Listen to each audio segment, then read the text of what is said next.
I'm your host, Kurt Sandvig, and welcome to Paranormal Almanac.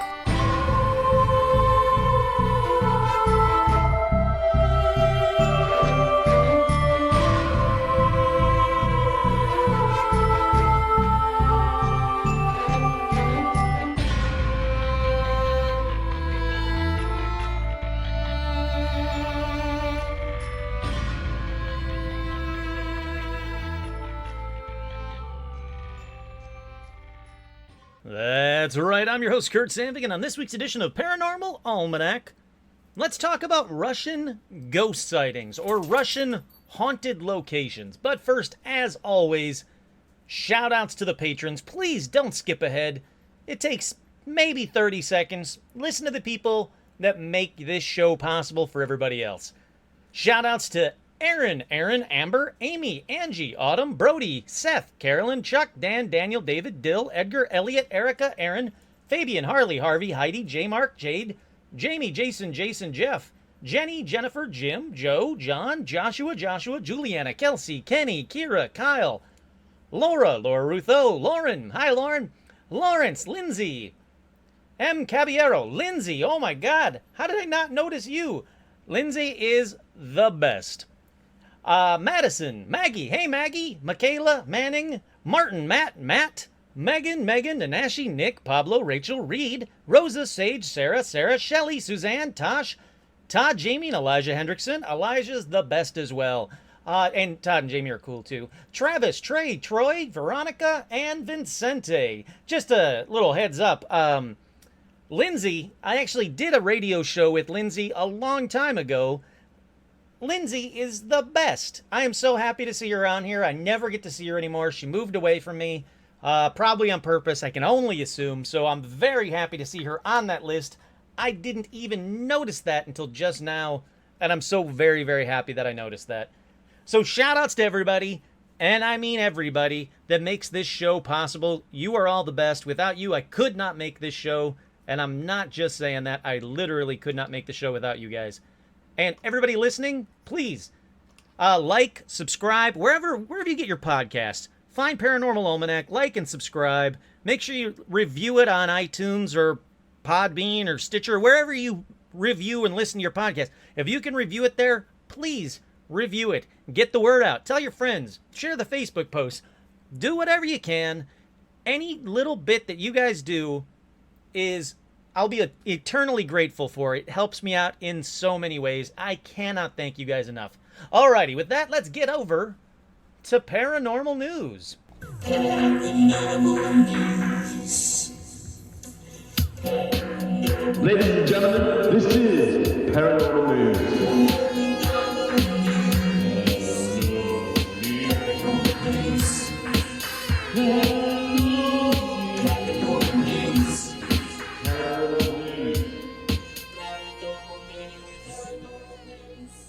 And our first story of paranormal news, sonar picks up 25-foot quote-unquote creature in Loch Ness. They don't have to put it in quotes. It's a 25-foot creature in Loch Ness. A boat skipper has captured a sonar image of something large lurking in the depths of the world-famous loch. 24-year-old Mike Bell has been taking a group of tourists out on the water on June 27th when he picked up the anomalous object approximately 115 feet beneath the surface. When he circled around to scan the same spot again, the object had completely disappeared. I would like to think this is our creature Nessie, he said. It's my first year being the skipper in the boat, and in 5 months I've never seen it or had something that big on the sonar. An object of that size I would think is way too big for the normal species in the loch. It must have been about 5 or 6 minutes we spent trying to pick up this creature again. Now, this year is turning out to be one of the best for Loch Ness sightings, I agree, with 8 reported so far. And it goes on to say, my dad is the more experienced skipper who has been doing this for a few years, and he has said he's never seen it that big before on the sonar. It's my first sighting of Nessie, and I think my dad is a wee bit jealous, as he has never seen it. I am loving all of the Nessie news lately. Let's continue on with all the Nessie news, because just as much as I want Bigfoot to and I know Bigfoot's real, just as much as I know Bigfoot's real, I know and I want and I pray that we find Nessie alive and well. Alrighty, up next in paranormal news, camper, alleged Bigfoot sighting prompts gunfire at a park. And I had a couple of you guys send this one to me as well. Thank you guys. Always please send me these kind of news stories. I love it. This one comes out of Cave City, Kentucky, where federal officials are investigating a report that a man fired a gunshot while camping at Mammoth Cave National Park. I've actually been to Mammoth Cave National Park. It's beautiful. The caves are actually absolutely gorgeous. And it's, let's see what it goes on to say. An incident that another camper says was prompted by an alleged sighting of Bigfoot. You all know where this is going. Don't fucking shoot Bigfoot. If you are lucky enough to be in a national park campground and you see a Bigfoot, take a photo. Say hi. Don't fucking shoot Bigfoot. Now, Mammoth Cave said law enforcement rangers responded early Sunday to a report of a person with a firearm at one of the Kentucky Park's backcountry campsites. Brad Ginn told news outlets he and his girlfriend were camping nearby and were awakened by about 1 a.m. by a man with his son. The man said they were going to investigate strange noises he kept hearing. Ginn said he heard a gunshot minutes later, and the man returned to say Bigfoot had emerged from the woods, so he fired. Hey, man with a gun, fuck you, buddy. Don't go after Bigfoot in its native landscape, or whatever you want to call it, its environment, and then fucking shoot at it when you actually see it. How about you don't investigate it? Brad Ginn and his girlfriend didn't investigate it. They were in the same damn campground. They didn't go, oh, you heard something that could be a big, dangerous bear? Oh, I'll go with you and check it out. No, fuck this guy. Ginn said he and his girlfriend decided to leave and report the incident. I like Brad Ginn, and I cannot lie. Park spokesman Molly Schroer, says an investigation continues and the park is safe to visit. Not for Bigfoot. How about you make your park safe for Bigfoot to visit, Molly Schroer? And her name sounds like I'm saying something backwards. I'm really not. It's Schroer, Schroer. Look, again, don't fucking shoot Bigfoot. Just don't do it. Bigfoot, at the very least, will be a smelly, hairy creature that you see for a split second. At the most, you might get an incredible, rare opportunity that so few have had. You might actually get to interact with a Bigfoot. But you know what's going to make Bigfoot not want to come around people, or worse, start attacking people? Is when idiots and their sons go out and shoot Bigfoot for just popping up behind a tree. It's the woods. Lots of shit could pop up behind the tree. How about it's a campsite? Could be some dude over there pooping behind the tree and you just took a shot at him. Guy could have a beard. You don't know. Don't fucking shoot Bigfoot. That's all I'm saying. Alrighty, up next in paranormal news. Lawmaker presses Navy on UFO sightings. A top Republican on the House Homeland Security Committee is seeking more details from the Navy on recent reports of unidentified aerial phenomenon, including what resources it's using to investigate the mysterious sightings and whether it is, quote, found physical evidence or otherwise. I'm not going to go into the whole report because you guys have heard it a million times. I told you before, anytime this is in the news, I'm going to bring it up. I'm going to talk about it because I want to keep this story in the news. We are moving the ball forward towards disclosure disclosure. Or, I was going to say, or, be proof of UFOs. But they're both the same thing. So we're moving that ball forward, even if it's just by a little bit, just by an inch. We're doing it. So lawmakers, keep pressing. Politicians, keep pressing. Celebrities, keep pressing. Do what you can to put some pressure on people to find out what these UFOs are, what these unidentified aerial phenomena are, what the Navy are seeing on a regular basis. Let's keep the pressure up. Let's figure out what we're seeing, and hopefully we get disclosure sooner than later. Hold on one sec. Hi, Stitch. How you doing, pal? Up next, aliens likely flashing laser beams at us. Veritas could help find them. If intelligent alien civilizations do exist, scientists think they could be using powerful flashlights to communicate with us. Astronomers have started to explore the idea that aliens could be trying to contact us through laser beams. So you know how, like, if you got a laser beam, or you got a laser, and you're playing, like, with a cat with a laser beam? Well, picture the aliens with that laser, and we're the cat.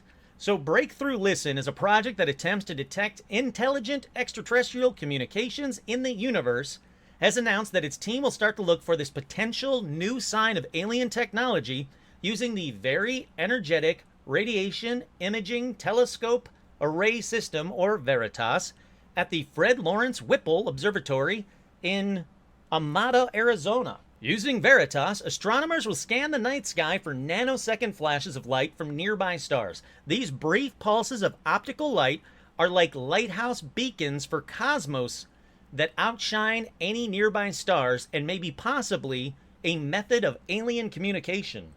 Berkeley SETI Research Center Director Andrew Simon said NASA had already used optical communication to transmit high-definition images from the moon to Earth. So there's reason to believe that an advanced civilization may use a scaled-up version of this technology for interstellar communication.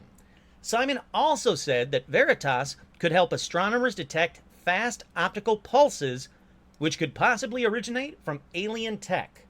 In 2016, astronomers, they're kind of like astronomers, but they're different. Astronomers discovered the weird behavior of Tabby's star. Now, I talked about Tabby's star quite a bit, maybe a year or so ago, actually probably closer to 2 years ago. And that one was located 1,600 light years away in the constellation Cygnus. The star exhibited odd dips in light, prompting speculations that an alien megastructure was periodically blocking the light and causing the odd dimming. Now, the astronomers said that if the mysterious dimming is due to an artificial structure around the star, the beings behind it could be using it as a form of communication. So, a little mention of Tabby's star, just to let you guys know, as far as I'm aware, there has been no new news on Tabby's star. No explanations on Tabby's star. But I got the internet right in front of me. Let's find out if there's any news. 2 minutes later. Oh, there is. What is this one? Is the random transitor weirder than Tabby's star? Move over, Tabby's star. The random transitor may now be the weirdest star in the galaxy. Kepler data revealed 28 transits in front of this star in 87 days. What caused them? Multiple planets? Disintegrating planets? Alien megastructures? We don't know. So the only news that I could find, that was from a month ago. Yeah, the only news that I could find from a month ago is we still don't really know what's going on with Tabby's star. Or, for that matter, this random transitor. Okay, up next in paranormal news, Ghost Adventures host Zach Baggins buying infamous La Bianca house. Adding to his collection of Manson family-related possessions, so 50 years after the supermarket chain owner, Leno LaBianca and his wife Rosemary were brutally murdered inside their Los Feliz home by members of the Manson family. That house has been scooped up by Zach Baggins of Ghost Adventures. According to TMZ, Baggins, whose haunted museum in Las Vegas exhibits such ghoulish items as the hospital gown Charles Manson died in and a painting made with his ashes, offered close to the $1.98 million asking price for the 1,655 square foot house. The paranormal investigator says he was blown away by the property's paranormal views and intrigued by the energy I felt while there. It was mysterious and palpable. Here's a fun fact. Since the murders, there's been people living in that house. There has been no known paranormal activity in that house since the murders. None. Nobody has said, whoa, this house is really haunted. I don't want to live here anymore. None of that.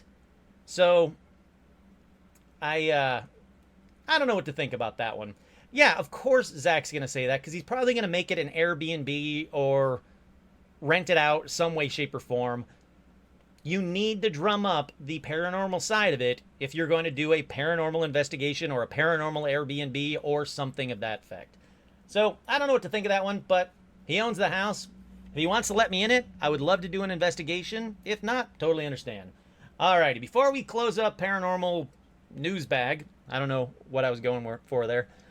Just a reminder, the Portal to Ascension Conference is October 4th through 6th in Irvine, California. I will be there, so if you want to hang out with me at a paranormal place, I get a lot of requests to like, hey man, do you want to do this paranormal investigation with me? Do you want to hang out at this paranormal thing? Do you want to do this paranormal thing? The answer is always yes. I just don't have a ton of time. But I will be here, so here is your chance to hang out with me at this paranormal event. Also, just a heads up, I want to do another listener hangout. I did a patron hangout. There was a blast. I had a lot of fun. Dan's a very cool guy. I really enjoyed hanging out with him and a couple other people as well. I want to do another one. I'm going to give you guys a lot of notice. I'll figure out a good date that everybody can go to. I'll post it on Facebook. I'll post it on the Patreon. I'd love to hang out with you guys. Just relax and, shoot the shit. I think it'd be fun. Okay, with that, let's take a quick break. We'll be right back. With that, let's get into tonight's episode. If you're like me, you watched Chernobyl just recently on HBO, and it scared you out of your mind. It was terrifying. I remember when Chernobyl happened, but watching it, the way that HBO did it, step by step, even knowing what the destruction was going to be like and what they were going to find, was terrifying. But also, if you're like me, you probably wondered, hey, did anything paranormal happen there after Chernobyl? Well, the answer to that is in this very episode. But before we get to that, let's look at a bunch of haunted locations in Russia.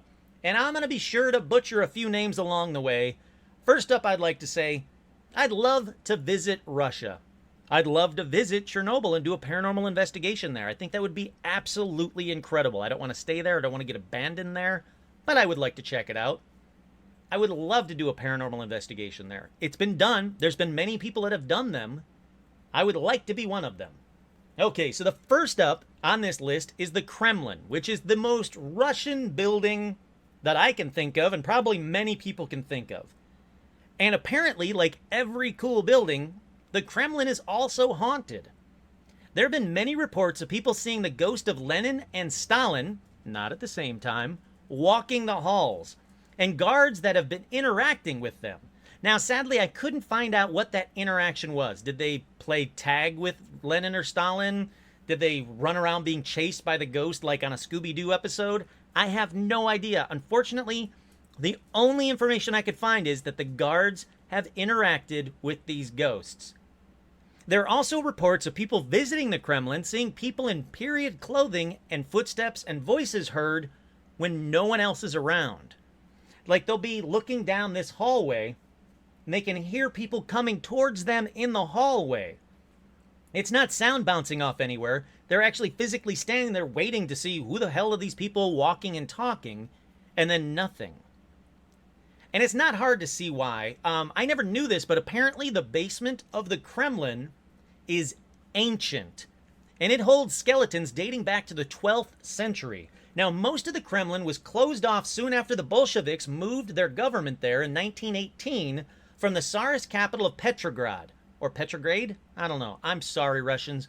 Russians that are listening, I have Russian fans that are listening to this, and I love the fact that someone from Russia is listening to this. You guys are awesome. I apologize now. I'm going to butcher names. I think it's Petrograd, which is now St. Petersburg. I got that one right. And even Putin's office, it's old. It's really old. It's from the 16th century. And they have cathedrals inside the former fortress and UNESCO World Heritage Sites. Then there's a 14th century wing, which became one of the first communist footprints in the Kremlin. It was built in 1932 after the Bolsheviks destroyed two of Russia's most revered religious sites, the Chudov Ministry, and the Ascension Convent. Royals were buried in the necropolis of the Ascension Convent below, so actually in the Kremlin. So over the centuries, basically, the Kremlin has been bombed, burned, partially destroyed in wars and in violent oustings, and parts of the building are being dug up, renovated, destroyed to make way for more modern halls. And as you guys know, with that kind of disruption comes paranormal upticks like crazy. And that is exactly what they're seeing.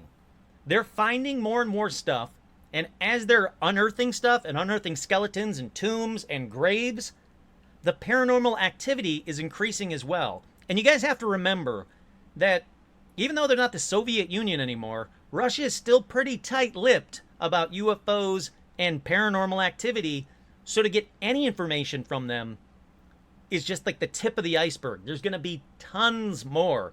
Every location that I talk about tonight, I'll have the tip of the iceberg of what the paranormal activity that's seen there. You have to imagine it's tenfold. Alrighty, with that, let's go over to the Mikhailovsky Castle. Now, this is St. Petersburg's only castle, and like every good castle, it has a famous ghost. This one is named Tsar Pavel I. Who? Well, in my little Wikipedia of Tsar Pavel I, here's what I know. He reigned as Emperor of Russia between 1796 and 1801. Let me say that again. He reigned as Emperor of Russia for only from 1796 to 1801. 96, 97, 98, 99, 01. Boy, that's 6 years. It's not a long time, so I bet you can kind of guess what happened. So first he has a castle built, and then basically he becomes a recluse in the castle walls. Pavel was murdered by a drunken mob of soldiers who were there to only arrest him, but ended up killing him.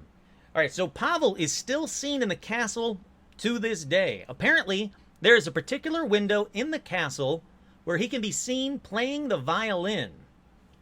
Oh, and also, he's a weird-looking dude. That's right. Come at me, Pavel. Come at me, Ghost of Pavel. I looked up what your photo looks like. Not your photo, but your drawing or whatever. You're a weird-looking dude. Sorry. If you want to see a weird-looking dude, look up this dude. Okay, up next is the Obvodny Canal. Its name means circular, apparently. I don't speak Russian, so I'm just going to go with what I've been told. Its name means circular. It's the largest canal in St. Petersburg, and when it was first created, it was a place where only the poor workers and the poor people lived. It had a reputation where bad things would happen all the time with zero explanations. Strange illnesses and violent outbursts happened during its construction, and many legends say that all of those deaths have made the canal haunted. And over the canal is Borovsky Bridge, or as it's also known, Suicide Bridge. Fun fact, kids, if a bridge is named Suicide Bridge, it's not a good thing.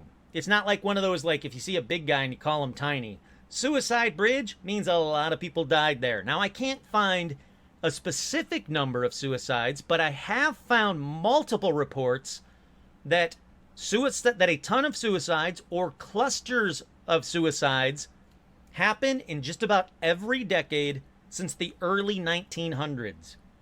There's reports of mothers throwing their kids in the water, then themselves, reports of people trying to commit suicide, surviving the fall. When they get to shore, they don't remember why they jumped in the first place. There's a lot of reports about people just walking on the bridge, all of a sudden getting an overwhelming urge to commit suicide, luckily surviving, and then not really understanding or not really remembering the specifics of that urge to commit suicide. All right, here, now comes the spooky. Many residents warn people not to get too close to the edge of the bridge because, quote unquote, something will hypnotize you and make you jump to your death. Other residents say they won't look over the edge of the bridge into the water because when they do, a lot of people have reported seeing a woman in white floating face up just below the surface. When those people run to get authorities, they run back and look down. There is no woman in the water. They've even dredged the water after these reports thinking, oh, the body went under or went downstream or whatever, and they can't find this woman in white that's floating face up. Now, when construction happened in modern times, when they were doing like new construction to the canal, they found these granite slabs that many archaeologists think were the ancient 13th century tombs of the shamans and the women who were massacred on that site by Swedish knights in the 13th century. Now, unfortunately, though, the tombs were never investigated because it would slow down construction. So they came across these things. They got the archaeologist out. The archaeologist had time to do a quick sketching of the tombs, and then they were like, nope, we got to go through it, and they just destroyed all of that evidence. Since then, since this new construction, people have seen a shaman and a woman wearing 13th century looking garments walking along the canal that disappear when they're followed. Now, I don't know if I saw a woman wearing 13th century looking garments. I could say, like if they said, well, hey man, I saw this woman. Oh yeah, what was she wearing? Oh, she was wearing 13th century garments. I would probably at best be able to say, you ever been to the Renaissance Fair? It kind of looked like that. And that's my guess. I think they're being a little bit more specific, or the people aren't being as specific. It's just these reports go, oh, well, we know that a bunch of women were killed by Swedish knights in the 13th century. I'd like to know more about that. Why were there Swedish knights in the 13th century along this canal butchering shaman and women? Don't know. This isn't the history almanac. This is the paranormal almanac. Oh, and by the way, this isn't the only haunted canal. There's also the Gribodov Canal, I'm sure I didn't say that right, where the ghost of a woman in a long dress is seen walking along the canal. Some people think she's the ghost of Sofia Porovskaya, who is a young woman that was a member of a terrorist group that murdered Tsar Alexander II. Now, right where she's seen on the embankment of the Grabadov Canal is where she was murdered, where Sophia was murdered. Now, the place of Tsar Alexander's death is now marked by the Church of the Savior on Spilled Blood. It's an interesting name for a church, the Church of the Savior on Spilled Blood. All members of the terrorist group were caught, they were brought to trial, and they were sentenced to death by hanging.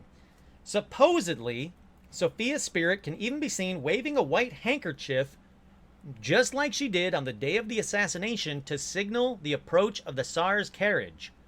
So, if you want to see some ghosts, you want to see some women ghosts, you want to see some women ghosts either underwater wearing a white dress, walking by wearing a white dress, walking by wearing a white dress, waving a white handkerchief, go to the canals in Russia. These canals have all of your wanting to see a Russian woman ghost in white needs. They got everything. Okay, up next is the ghost of Rasputin. And it's actually called the ghost of Rasputin's apartment, but I don't think they mean that they're seeing a ghost of Rasputin's apartment. It's not like I'm walking by going, oh my God, oh, I thought that apartment was real and it just kind of faded away. No, they mean it's the ghost of Rasputin in his apartment. It's just terribly named. Do I need to tell you who Rasputin is? I guess I should just to be on the safe side. Again, seriously condensed version of who this guy is. Grigory Rasputin was a mystic that befriended the royal family in the early 1900s, and this dude was crazy. If you've seen the movie Anastasia, you know, that cartoon, well, that's Rasputin, sort of. He really didn't have a bat named Bartok, voiced by Hank Azaria, but otherwise, he was a lot like that. He was some crazy batshit crazy dude with a long beard, long robes, fucked with the royal family.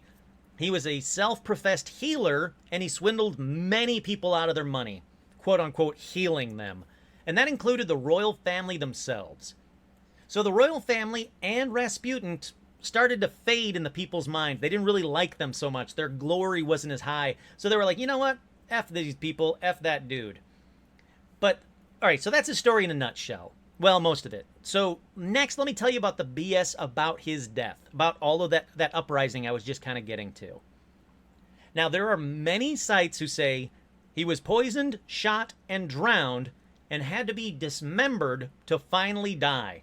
Like, he survived the poisoning, the shooting, and the drowning, and was alive as they were dismembering him. Sorry. It's just not true. There is evidence, there's proof, there are photos even. He was shot. He was shot a few times. Once at very close range, and it was a bullet to the brain that killed him. Then, his body was dumped off a bridge into a river, but he was already dead. It's not like they shot him in the brain and then threw him in the river so he could drown. He died of the bullet in the brain. He was already dead. Nothing paranormal there so far. Then, in 1917, his coffin was dug up for reburial on Poklanaya Hill. According to the legend, the vehicle that carried the coffin broke down on the road, and for whatever reason, it's a dumb legend, but for whatever reason, Rasputin was not buried on at the Poklanaya Hill. Rather, though, he was cremated in the boiler room of the Polytechnic Institute. I can't prove any of that. I don't know if any of that is true. I do know bullet to the brain's what killed him. Okay, now for the paranormal. his ghost is seen a lot at his St. Petersburg apartment. And his ghost has been seen there for almost 100 years. Now, the apartment was turned into a museum, so there have been a lot of people walking through his apartment, walking through this museum. And they've reported seeing a ghost that looks exactly like the photo of Rasputin that's hanging in the museum. They also hear him muttering or whispering and wandering around quite a bit. See him and hear him, I should say. And they hear his footsteps constantly. They say he is a very active, spooky ghost. Well, he's a spooky guy, so of course he's, a spooky ghost. But he's a very active ghost. So again, the ghost of Rasputin's apartment, not an apartment ghost.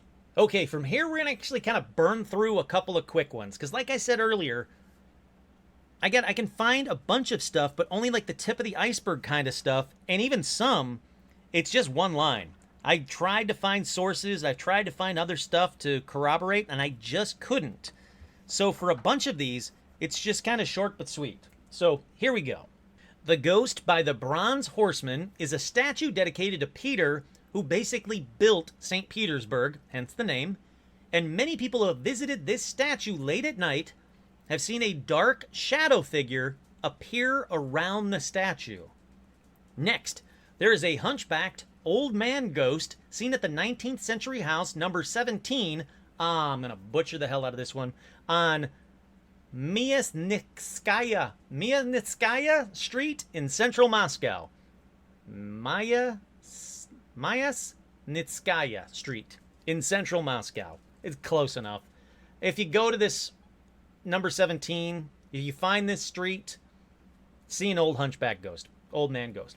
Okay, next up, there are a bunch of ghost sightings in the tunnels of the Sokol, S-O-K-O-L, metro station. Now, this metro station is seriously old and seems really cool for paranormal activity. They see wounded World War I soldiers walking the tunnels that seem to notice the people that are seeing them. They seem to have a look of, what the fuck is that? Who is that person? What are they wearing? Just when the person is going, what the fuck are World War I soldiers, wounded, festering wound kind of wounded, walking through the tunnels? So these ghosts are not like, it's not like a playback. It's not like a loop tape. These seem to be aware of their surroundings and be able to see the modern day people in this metro station, if you will. That one seems really cool. I would love to go to this metro station and do a paranormal investigation. Go through these tunnels to see, are there remains there? What's keeping these World War I soldiers in these tunnels? Up next, the house at 43 Bolshaya Yakimenka Street in Moscow. Now, it's also known as the Igumnov House. Sure, I'm not saying most of that right. This house is also the French ambassador residence. So all of the French ambassadors stay at this house, and all of them have seen the ghost of a young girl that walks the halls sighing and crying. And they definitely mean a young girl. Now, there's a lot of bullshit that goes along with this saying, oh, well, back in the day, there was this little girl and she was in love with this older guy, and the older guy didn't love her back. So because of that, she's walking the halls sighing and crying because apparently he was killed by the father somewhere in the house. Is that true? I have no way of knowing, but it's only a couple of sites, and those sites seem to embellish just about every one of these stories. So the essential part is, ghost of a young girl walks the halls sighing and crying, has been seen there fairly regularly. Up next, another Stalin's ghost. Stalin's ghost can be seen in his old country house, which is within the Green Grove Hotel. I think it's Green Grove. Green Grove Hotel near Sochi. People see him in a white jacket, smoking at a table at the hotel. So it seems like Stalin's ghost is kind of getting out there, mixing it up a little bit. Alrighty, grain of salt time.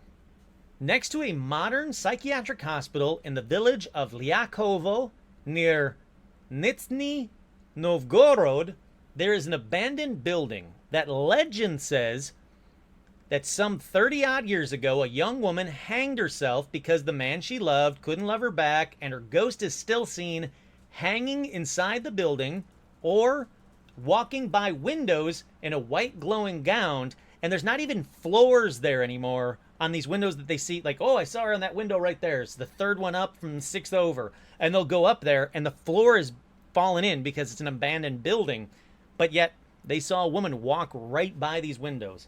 Now, again, I say grain of salt time because it's a very flowery story with very little proof, but I can't prove it didn't exist. That one is my grain of salt time story for this episode.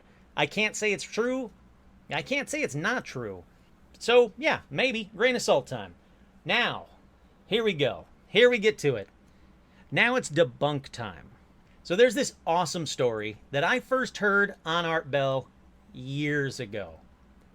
I fell in love with this story. It's a fantastic story. If you ever listen to classic Art Bell, you know that him telling the story made it 10 times scarier and 10 times cooler. He didn't care if it was real. He didn't care if it was fake. He told you the story as he heard it. So that's what I'm going to do. I'm going to tell you the tale, and then I'm going to do it Kurt style, and I'm going to debunk the hell out of it. Here goes. In 1999, hey, Stitch, I'm trying to be cool and tell a story. In 1999, there was a Russian scientific team that were drilling in Siberia, and they drilled a hole 8.9 miles deep. They were doing it to do plate tectonic tests, if you will. Now, this was the deepest hole recorded, and when they got to 8.9 miles deep, that's when they hit something. The drill bounced around like crazy, alerting them that they had hit a pocket, and this was a huge pocket. The story goes that scientists felt a surge of extreme heat blast out of the hole right when they hit the pocket. And then they heard something that scared the hell out of them. I was going to say literally scared the hell out of them, but that's not a literal thing, so I quickly changed the wording just then. They heard something from this basically 9-mile deep hole in Siberia that scared them bad. The scientists heard what could only be described as faint voices or screams, or something was coming out of the hole. So they got this idea to run a test of their own. They lowered a microphone that was designed to detect plate tectonics. So they lowered that down the hole, attached to a thermometer. The temperature was 2,000 degrees Fahrenheit, which is crazy hot, but it's what they heard that was worse. They heard screams.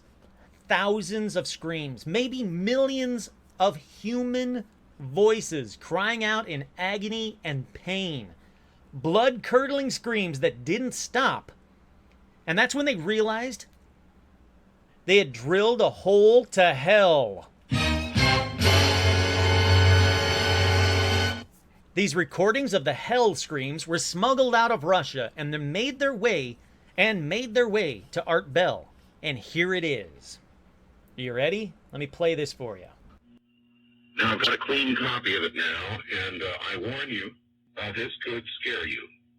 Here's the email. Dear Art Bell, I just recently began listening to your radio show and could not believe it when you talked about the sounds from hell tonight. My uncle had told me this story a couple of years ago, and I didn't believe him. Like one of your listeners who discounted the story as nothing more than just a religious newspaper fabricated account. Okay, so the reason I left that part on, I'm going to bring that up in a little while about that religious newspaper account. Now let's actually get to the screams from hell. Disturbing indeed.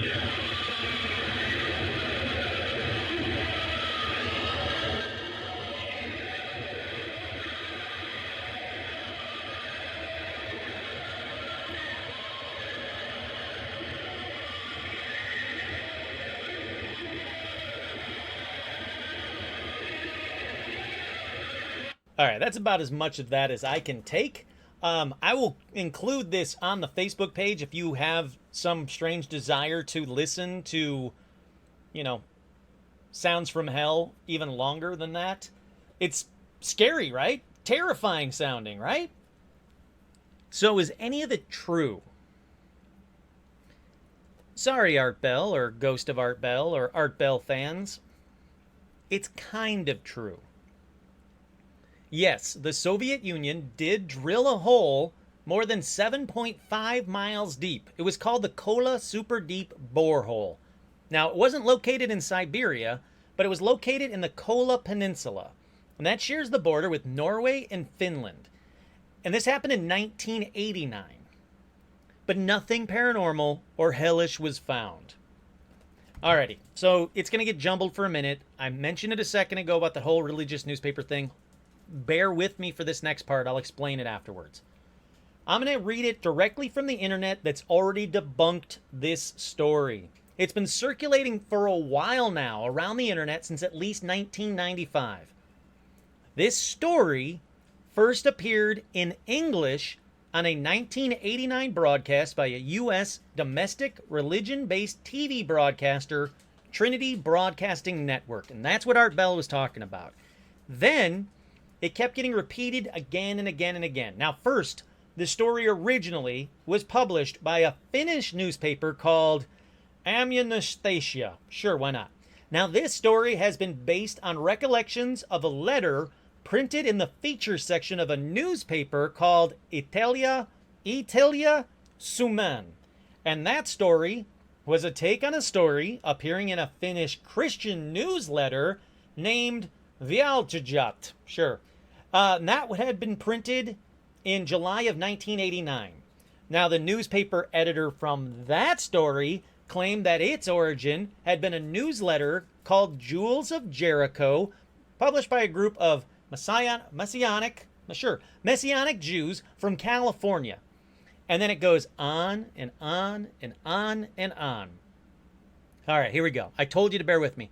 Basically, this story is a telephone game of the same hellhole story being regurgitated and growing more hellish each time. From what we can find, it goes back to a religious newspaper that is picked up by another religious newspaper that was picked up by a religious news site website early in the internet's history, to another one, to another one, to another one, getting bigger and bigger and bigger each time. Now, I'm sure you're saying, well, what about that recording you just played, Kurt? That sound you just heard, isn't that proof that it's real? Nope. The recording was later found to be looped together from various sound effects, sometimes identified as the soundtrack of the 1972 movie Barren Blood. It's looped on top of looped, it's layered on top of layer on top of layer on top of layer of sound effects. And that's why it sounds so garbled, so crazy, why I couldn't listen to any more seconds of it. There's nothing more paranormal about it, and it's definitely not a recording from a hellhole. The story, I didn't debunk this one. Hate me all you want for debunking stuff. I didn't have to debunk this one. It had already been debunked many times. I love Art Bell. I love the fact that he just played it for you and you came up with your own conclusions. That made it even scarier. Perhaps I should have done that on this episode, but I'm sorry, that's not what Paranormal Almanac is about. There is a ton of paranormal stuff on here that I didn't need to add one to it that I could prove was fake, okay? Okay, that being said, at the very beginning, I mentioned Chernobyl. So let's get to why I did this episode in the first place. Chernobyl. After what happened there has to be ghost stories, right? Well, actually, yes, there is. There really are ghost stories from Chernobyl that are fantastic. Shadow people have been spotted in the glassless windows of the buildings in Pripyat, and footsteps have been heard as well as voices. Guards who use infrared and FLIR to keep an eye on the building to make sure that nobody's trespassing that shouldn't be there have spotted people on their FLIR, and those people don't exist. They're seeing the outlines of people on their little infrared thing, kind of like ghost hunters when they do the infrared thing. Picture that. They're seeing people darting around or looking out windows, and there is nobody there. The guards have to go and investigate these, and there's nobody there. So there are ghosts, and these ghosts are appearing on infrared. So they'll chase down the person to a dead end. And when they get to that dead end, there is nobody there. And here's the more important part. Here's the proof as far as I'm concerned. Not only is there no one there at this dead end, the dust and soot, or whatever you want to call it, that's on the ground, on the tile floors, in the hallways, wherever they're at, the dust and soot on the ground is undisturbed by footprints. The guards can actually look back and see their own footprints in the dust and nothing else. No other footprints. So like I say, there are ghosts seen at Chernobyl. But unfortunately, there is a ton of BS ghost stories. So I'm going to do something that I don't normally do. I'm going to basically end this episode with a bunch of debunks. So you know what time it is? It is debunk time. I was so excited when I found the next story and how it was on a ton of sites as a completely true Chernobyl ghost story. It talked about the reactor. It was incredible. And I couldn't wait to share it with you. But then I did some basic digging. I didn't have to even dig that far. I did the basics of digging. And the story fell apart right away. So, like before, first I'll tell you the story, then I'm going to debunk the hell out of it. Andrei Karsukov, who is a nuclear physicist from New York, told this story after visiting the Chernobyl nuclear plant, the area, in 1997. Karsukov said he went to the power station at 7:30 a.m. and went to the number 4 reactor sarcophagus. Now that's where the explosion occurred. He could not go inside it due to radiation, but as he took the radiation readings, he heard someone screaming for rescue from a fire inside. So he says, I ran upstairs to tell someone, but they said that when I entered the reactor control room, I was the first person to open that door in 3 years. And the only way to get inside that old reactor is through the doors I came in through. If someone had gone inside that reactor when I was not looking, they would have tripped an alarm that goes off when the reactor door is opened mechanically. The reactor door requires a password and a handprint, yet someone or something was inside. Later that evening, as we were eating dinner outside the building by the river next to the plant, a floodlight turned on in the room of the installation. There was no way anyone could be inside. As we ate, we figured there was a power surge or something. Then, just as my colleague said that, the lights turned off.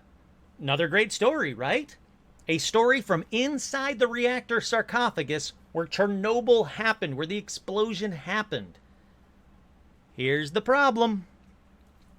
There is no Andrei Karsukov, a nuclear physicist from New York. He doesn't exist. And the only mentions of him online, and there's a ton of them, the only mentions of Andrei Karsukov, a nuclear physicist from New York, is in the telling of this bullshit story. Now, there's an Andrei Sakharov, Sakharov. There is an Andrei Sakharov, but there is not Karsukov, Kharsukov. Andrei Sakharov was a Russian nuclear physicist. He was the designer of the Soviet Union's RDS-37, which is a code name for Soviet development of thermonuclear weapons, and he does have a connection to New York. In New York, there is a street sign at the southwest corner of 3rd Avenue and 67th Street, which reads Sakharov Bonner Corner, in honor of Sakharov and his wife, Yelena Bonner. But the real one, Andrei Sakharov, he's dead. He died in 1989. This story took place in 1997. Remember that. This guy, the real guy, died in 1989, and he never investigated Chernobyl. Next, the reactor control room. There is no sealed door that hadn't been opened in 3 years. There is no alarm that goes off when the reactor door is opened. There is no password or handprint. This story is complete and utter bullshit, yet tons of paranormal sites state that this story is true. And hey, paranormal sites that say this story is true, if you're listening to this, you run one of these sites, take 5 minutes to do research. And if you still don't believe me, then you find Andrei Karsukov, a nuclear physicist from New York that was in Chernobyl in 1997. Because you know what? They have records of everybody that goes to Chernobyl. They don't have things that are just been closed off for 3 years. There's part of the reactor that's been closed off since it happened, because opening it up would be opening up that the radioactivity that would kill everybody. But the story that they're talking about is complete and utter bullshit. It's just not true. Again, I wish it was. It's a great story, but it's complete and utter bullshit. And with that, let's keep going with complete and utter bullshit. Let's take a look at a few dumb paranormal theories about Chernobyl that are on a bunch of websites as well. The first one. The Chernobylites are giving birth to children who have an unknown yellow fluid instead of blood. This is on a ton of sites. Nope. Not one known case of children with yellow fluid instead of blood are alive. They never existed. Not one. These kernel of truth parts of this. So, if you watched that TV show Chernobyl, when they were really sick, spoiler, when they were really sick with radioactivity, yes, fluids would leak out of them, and it was yellowish. It was very pus-like because it's pus. But this story says the Chernobylites, people that lived in Chernobyl during that incident, are giving birth to children who have an unknown yellow fluid instead of blood. Nope. Second, monkeys that live near Chernobyl are now extremely intelligent because of the radiation.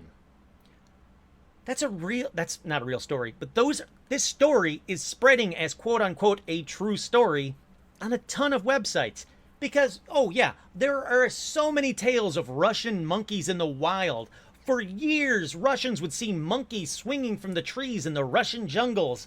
And they also saw some guy in 50s attire named Mutt Williams swinging with them. Look, this is just dumb. It really is. There were never any monkeys in the wild in Pripyat, and there are no zoos in the area either. And no monkeys have ever been found in the area, super intelligent or regular monkey intelligence. It just didn't happen. Third one, according to legend, several people began to see a large winged creature with red eyes in early April before the Chernobyl disaster.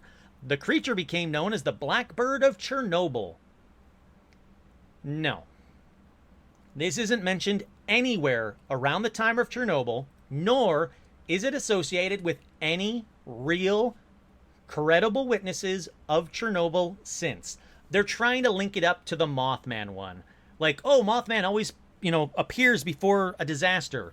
Well, guess what? He appeared right before Chernobyl blew up. No, he didn't. He just didn't. I think it would be very interesting if they did see a Mothman. People were talking about the Mothman. Then the explosion happened. I think that'd be very interesting and very intriguing, and I'd look into it. But it just didn't happen. Then there's an alien conspiracy that revolves around Chernobyl. Not that aliens caused the disaster, but that extraterrestrials saved the human race from utter annihilation. According to the conspiracy, people spotted UFOs around the same time as the Chernobyl explosion. One witness reported seeing an object for about 6 hours. Those who believe that this object was both real and piloted by aliens suggest that the aliens helped tone down radiation levels, preventing an even larger blast. Though the damage was certainly terrible, it wasn't apocalyptically bad as believers said it could have been. No. Sorry, no. You know why nobody was looking up in the sky for 6 hours when the Chernobyl incident happened? because the Chernobyl incident happened. That is terrifying enough. People are dealing with a nuclear reactor explosion, and they're not even being told about it. It's being covered up by their government as it was happening. All right, next one. A doctor claimed to have seen similar UFOs 3 years later at a time when the reactor was sending off high radiation levels. Similar conspiracies say the exact same thing happened around Fukushima disaster as well. Again, no reports of a UFO near Chernobyl before, during, or after the explosion. No reports of UFOs before, during, or after the Fukushima disaster either. Next, children born in 3 or 4 generations will be Einsteins. Maybe, but it won't have anything to do with getting bombarded with gamma radiation from a collapsed nuclear plant. This isn't a comic book. Real people died. It's a sad story. It's a terribly, terribly sad, tragic accident that people died from. Finally, there are a bunch of sites that tell BS ghost stories about paranormal groups finding toys in piles when they go to investigate Pripyat and Chernobyl. Now, they say this is obviously proof that ghost children are going around collecting toys and playing with them. No, it doesn't. If you watched Chernobyl, you will see that they collected piles of everything.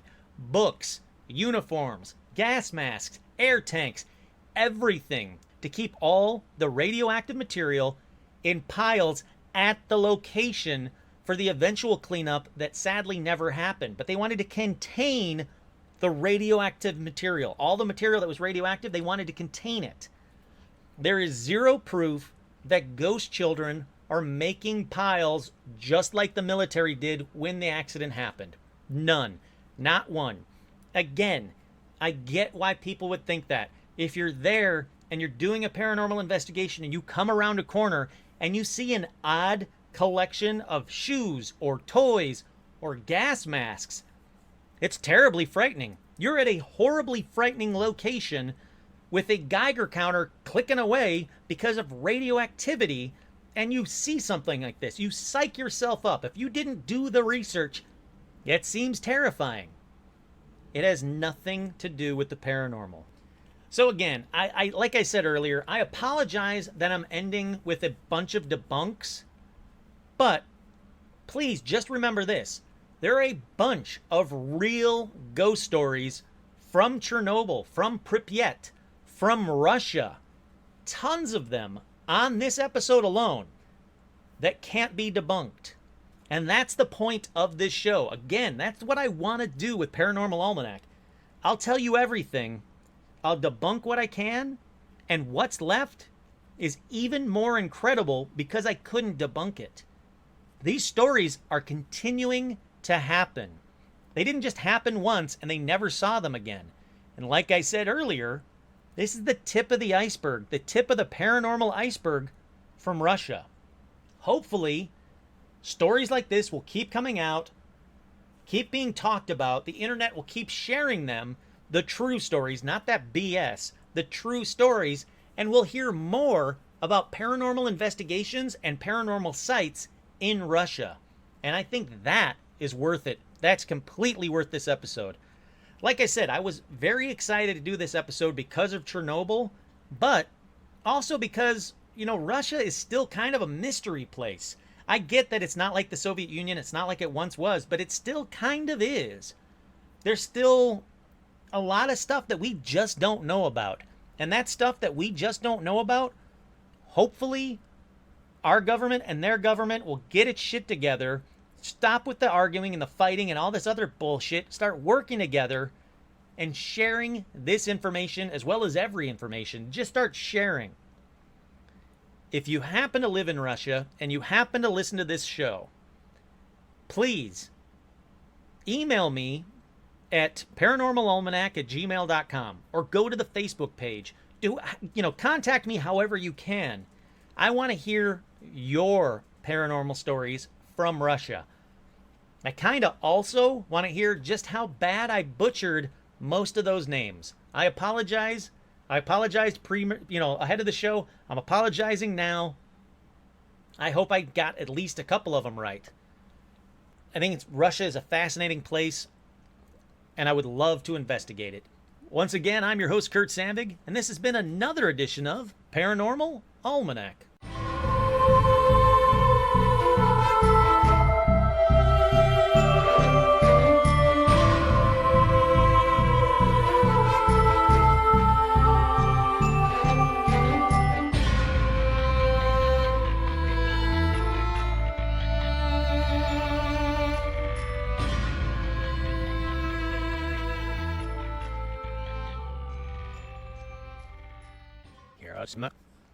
Oj, no co? Szarpej wosny.